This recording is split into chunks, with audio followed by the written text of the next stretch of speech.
Aujourd'hui, nous allons répondre à la question que beaucoup de débutants se posent. Est-ce que l'on peut investir avec un petit budget en bourse?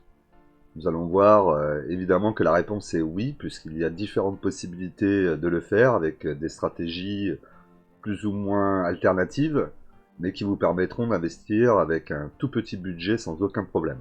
Vous verrez à la fin de la vidéo des petites astuces pour pouvoir investir avec 50 ou 100 euros. Allez, on y va tout de suite. Bonjour, je suis François de Stratégie Bourse. Vous êtes sur la vidéo Bourse. Investir avec un petit budget, est-ce possible?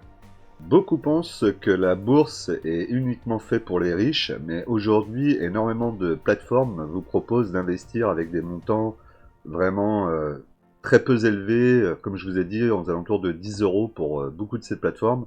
Je crois même que certaines peuvent vous proposer de commencer à investir avec 1 euro sur des actions ou des ETF. Alors ces plateformes, vous allez avoir Trade Republic, eToro, Interactive Broker, je crois aussi fait du fractionné, donc vous avez la possibilité, alors peut-être pas avec une somme aussi basse, mais voilà, vous avez différentes possibilités qui sont proposées par des plateformes de plus en plus diversifiées, qui vous donnent la possibilité d'investir avec des montants, des petits montants, sur des fractions d'actions, sur des ETF, voire sur des plans programmés, et tout ça nous allons voir dans la suite.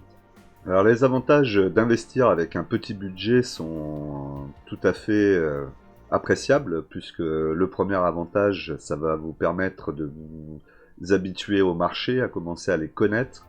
Si vous investissez une petite somme et que vous veniez à perdre une partie de cette somme, bah, ça sera beaucoup plus facile à accepter si vous avez mis 50 euros, même 100 euros, et que vous perdez 50%, il vous restera 50 euros.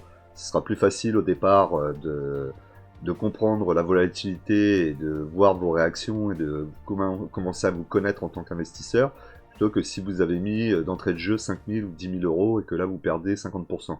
Où là, évidemment, la forte envie de tout revendre va être très importante, vous allez avoir une très grosse pression sur vous, ce ne sera pas forcément utile.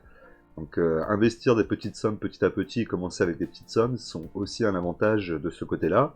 Et le deuxième avantage que vous allez avoir aussi, c'est que ça va vous permettre de vous apprendre la discipline qu'impose l'investissement en bourse sur du long terme, puisque la discipline est quand même très importante. Je vous en parle assez souvent dans mes vidéos et je vous le répète, l'importance d'investir tous les mois et en début de mois et de façon régulière et de toujours y mettre une somme déterminée, de se tenir à cette somme, va vous amener une discipline et va surtout vous ancrer en vous des habitudes, des bonnes habitudes d'investisseur qui vous suivront après tout au long de votre vie d'investisseur en bourse ou dans d'autres actifs.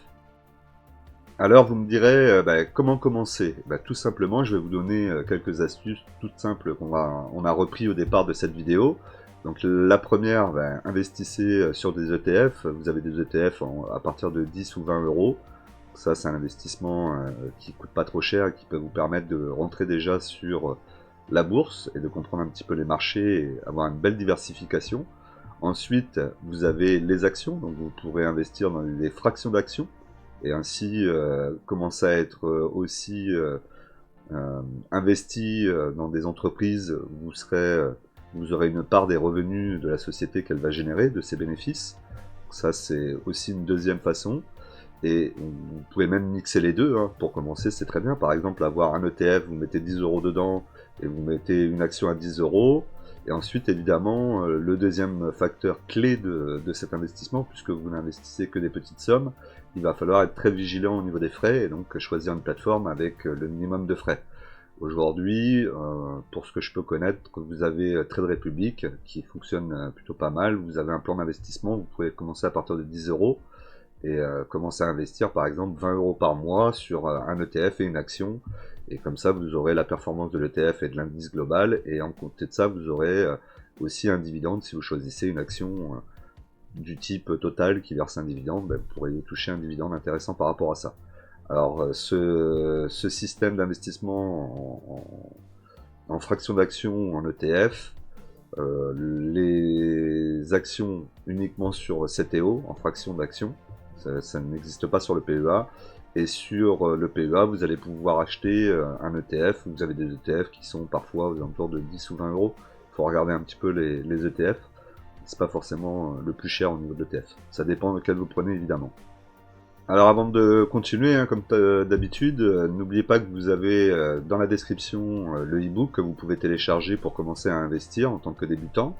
Et ensuite, si vous voulez aller plus loin, n'hésitez pas à réserver un appel stratégique avec moi d'une demi-heure à 45 minutes où je vous présenterai mon accompagnement sur 12 semaines pour vous aider à créer votre premier portefeuille en bourse, acheter vos premières actions et commencer à mettre en route cette routine que je vous parle depuis le début de mes vidéos.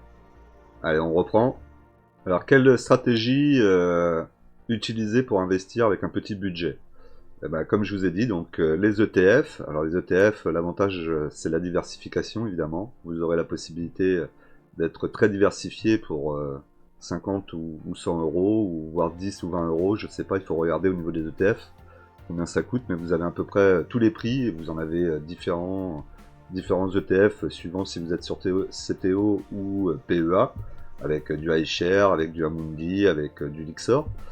Et ensuite, vous avez la possibilité donc d'investir sur des actions. Et donc les actions vont vous donner des dividendes. Ces dividendes, il va falloir les réinvestir pour utiliser l'effet boule de neige et entraîner comme ça le portefeuille à grossir et à grossir petit à petit. Et ensuite, en troisième, ce qu'il va falloir garder en tête, c'est que vous n'avez qu'un petit portefeuille, et le petit portefeuille va mettre forcément plus de temps à générer de l'argent, beaucoup d'argent, et donc vous n'allez pas tout de suite le voir, il va falloir être très patient, être sur vraiment une vision long terme, et vous dire que ça va venir petit à petit, et que vous allez commencer à faire des gains dans le temps. Voilà. Donc ça, c'est vraiment des choses vraiment à garder en tête. Alors on a vu ensemble que c'était possible d'investir avec un petit budget. Donc si c'est votre cas, n'hésitez pas à vous lancer dans l'investissement en bourse. Au contraire, avec un petit budget, vous serez sans doute plus serein. Commencez à y aller doucement, investir des petites sommes, surtout quand on est tout seul. Le temps de comprendre les mécanismes, la volatilité des marchés boursiers, de commencer vous-même à avoir cette rigueur nécessaire pour commencer à investir régulièrement et à vous habituer à mettre de l'argent tous les mois et de l'investir tous les mois. Et ensuite, vous verrez tout ce que la bourse peut apporter pour la construction d'un patrimoine à long terme. Et c'est comme ça, moi en tout cas, que j'ai commencé. J'ai commencé à investir petit à petit en bourse. J'ai grossi un petit peu mes apports. Et petit à petit, j'ai pu commencer à me sentir de plus en plus à l'aise. Et aujourd'hui, mon portefeuille grossit tranquillement. J'ai pas de stress particulier, que ça baisse ou que ça monte. J'accepte cette volatilité parce que le temps est passé et que j'ai pu aussi découvrir qui j'étais en tant qu'investisseur. Parce qu'il est facile, lorsque tout crache, de sortir et de tout vendre. Par contre, il est beaucoup plus difficile de rester et de tenir ses positions et de dire on va renforcer lorsque tout chute. Donc ça, c'est quelque chose de vraiment important, et lorsqu'on commence avec un petit portefeuille, ben, on a les opportunités de voir un peu tout, et ça permet comme ça de s'y préparer au mieux. C'était François de Stratégie Bourse, j'espère que la vidéo vous a plu. N'hésitez pas à vous abonner, à liker, à la partager, à mettre un maximum de commentaires dessus.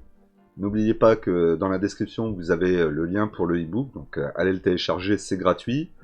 Et si vous voulez continuer à apprendre de la bourse, n'hésitez pas à aller voir les prochaines vidéos qui vont suivre.